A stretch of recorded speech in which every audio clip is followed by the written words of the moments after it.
Vamos a continuar con nuestro estudio del Transformer y ahora en este video lo que vamos a ver es la codificación posicional.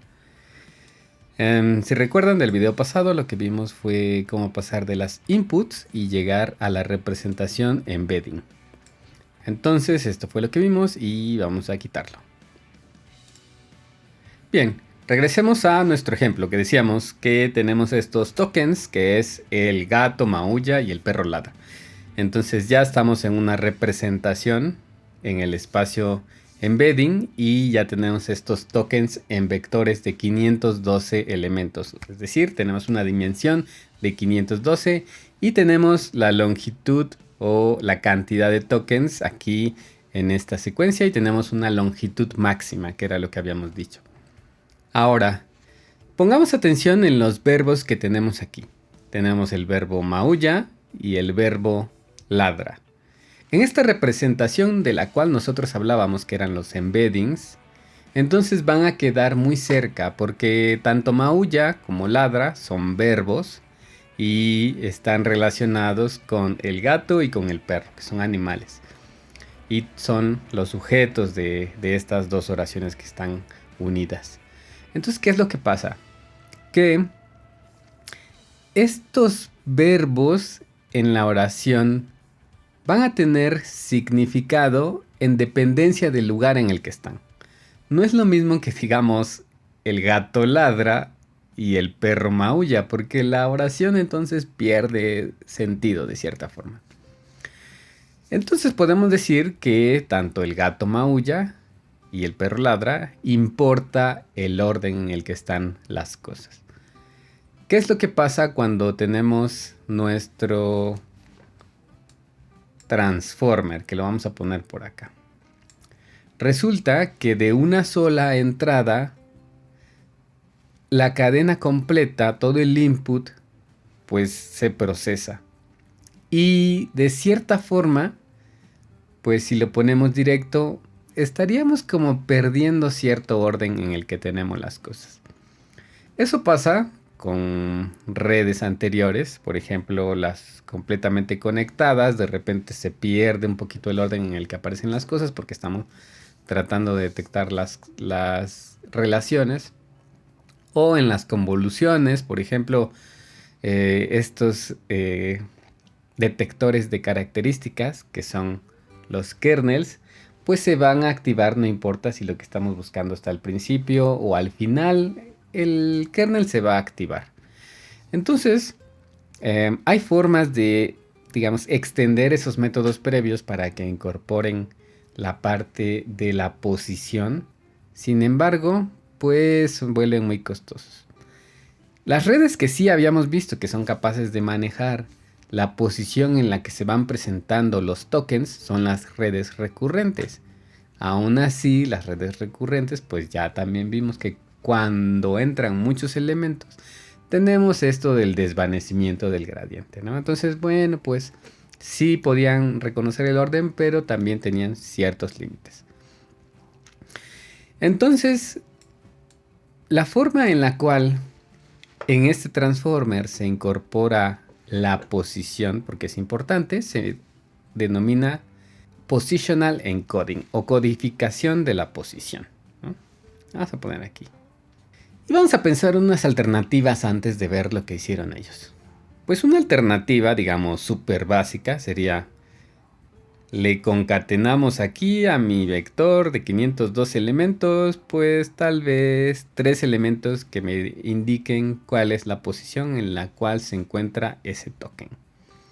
Podríamos hacer eso como una solución rápida, pero ¿qué estaría pasando?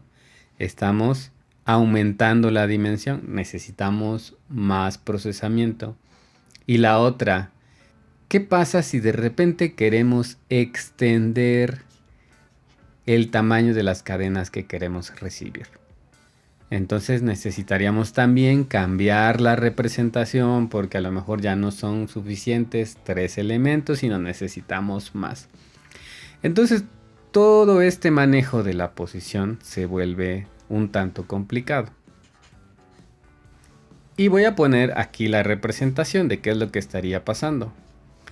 Si simplemente agregamos un número, pues estaríamos en una función lineal.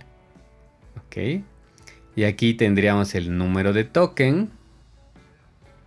Y conforme incremente el número de token, es decir, conforme nos vayamos más abajo aquí en la cadena del gato maulla, el perro ladra, conforme vayamos avanzando, su codificación posicional pues también va a requerir un tamaño más grande. Eso va a estar pasando si utilizamos un tipo de función así. La solución y bastante inteligente que presentan en el artículo de Pasquani y otros, pues ¿qué es lo que propone? Dicen, bueno, vamos a incluir la codificación de esta posición, pero mediante una función que esté restringida a un rango, y a pesar de que nosotros aumentemos la cantidad de tokens, que esta función funcione, valga la redundancia, o escale bien. Y para eso es lo que proponen, pues es el uso de funciones sinusoidales. Y vamos a ver por qué. Recordemos que estas funciones, por ejemplo la función seno, la función coseno, están restringidas a un rango, ¿no? Recordemos pues que seno de 0 sería aquí 0. Y conforme vayamos aumentando nosotros el ángulo que vamos introduciendo aquí, esta función que nosotros vamos introduciendo, pues entonces va subiendo, pero llega a un límite que es 1. Y después, aunque nosotros vayamos aumentando, pues la función baja hasta menos 1. Y así sucesivamente.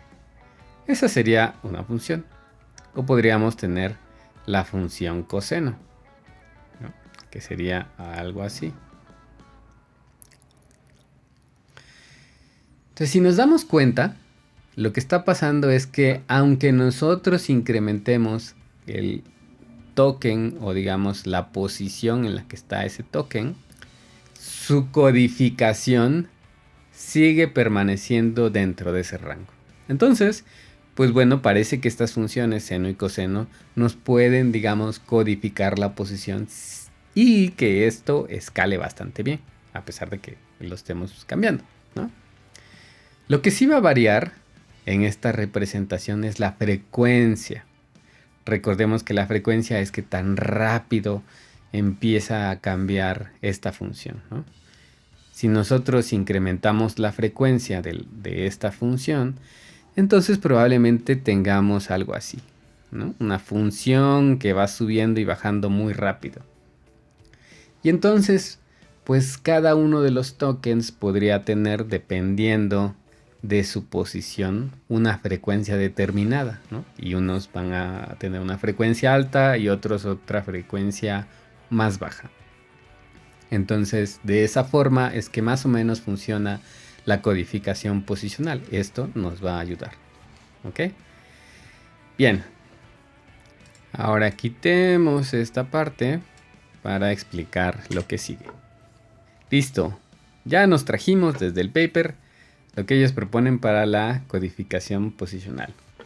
Dicen que la función de codificación posicional, positional encoding, está compuesta de dos posibles formas y recibe dos parámetros, pos e i. Pos se refiere a cuál es el número de token. Entonces, si estuviéramos indexando por 1, pues este sería el 1, el 2, así sucesivamente estaríamos codificando la posición. Y por otro lado, la variable i nos indica cuál es la dimensión. Y entonces estaríamos diciendo cuál es el elemento de ese vector que tenemos ahí. Entonces, si nos damos cuenta, pues estaríamos aquí codificando pues la i. ¿Estamos de acuerdo? La posición y la i. Entonces vamos a tener seleccionando cada uno de los elementos que tenemos en esta matriz, que es la matriz de entrada. Entonces a partir de esto vamos a observar que tenemos dos formas para calcularlo. 2i y 2i más 1. ¿Qué significa esto? Bueno, ¿Cuáles son las i's que cumplen con este requisito? Bueno, aquí en la primera parte lo que vamos a tener son posiciones pares. Por ejemplo, vamos a tener 0, vamos a tener la 2, 4, 6, así porque cumplen con ese criterio. Y en el 2 y más 1 vamos a tener las posiciones impares. Entonces, nuestro vector que vamos a generar ahora se va a componer pues de posiciones pares e impares. Entonces, con esto, ya que tenemos nuestra función, vamos a generar nuestro vector de codificación posicional. ¿Qué dimensión va a tener esto? Pues igual, 512 elementos de acuerdo al paper, y pues aquí vamos a seguir teniendo el máximo de tokens que podamos recibir. Entonces vamos a suponer que vamos a generar cuál es la primera codificación para el primer elemento. Recordemos que para este elemento posición es igual a 1 y luego la i va a ir incrementando. Entonces el primer elemento, la i va a ser igual con 1 y entonces entramos en la categoría de los impares. Entonces este valor que nosotros vamos a calcular aquí va a ser coseno de la posición entre 10.000 elevado a la 2i entre el d-model o la dimensión. Habíamos dicho que d-model es igual a 512.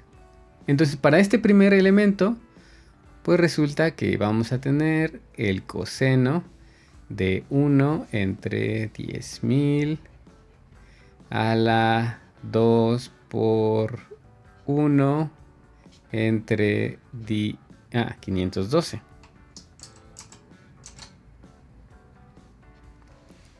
Así es como se codifica esto.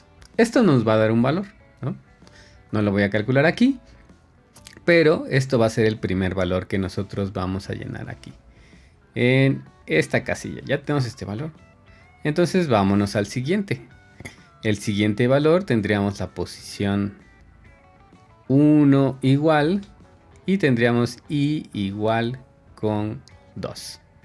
Como la i en este caso es par, entonces entra en la primer caso y tendríamos a... Vamos a corregir esto. A seno de la posición, que la posición es 2, entre 10.000 a la 2 por 2 entre 512. Eso va a ser. Y entonces así vamos a tener esto. La posición o positional encoding es igual. Positional encoding es igual. Y positional encoding es igual. Entonces este cálculo de este número que nos va a dar acá, pues va a ser este siguiente elemento. Y podemos calcular el siguiente. Ahora, como esta es la i igual con 3, es un impar y va a caer en el caso de arriba. ¿Ok? Entonces calculamos otra vez ese número y así nos vamos. Así nos vamos a ir calculando todo este vector hasta que completemos sus 512 elementos. Y con esto ya vamos a tener un vector que va a estar incluyendo la información de la posición en la que se encuentra el token en esta matriz. ¿De acuerdo? Entonces, si regresamos a nuestro diagrama que tenemos de el transformer, ya estaríamos incluyendo esta parte de la codificación posicional. Este simbolito que tenemos aquí, que tiene precisamente una forma como de frecuencia, es la codificación posicional. ¿Qué es lo que pasa ahora? Tenemos esta operación. Para combinar la codificación posicional, con el embedding que viene de entrada. Entonces, para combinarlos podemos hacer muchas cosas. Lo que proponen en el artículo es simplemente vamos a sumarlos. Entonces, tendríamos que sumar. Recordemos, tendríamos nuestro vector embedding. Vamos a poner el embedding de la entrada X más la codificación posicional de el mismo embedding, ¿no? Embedding de la entrada X.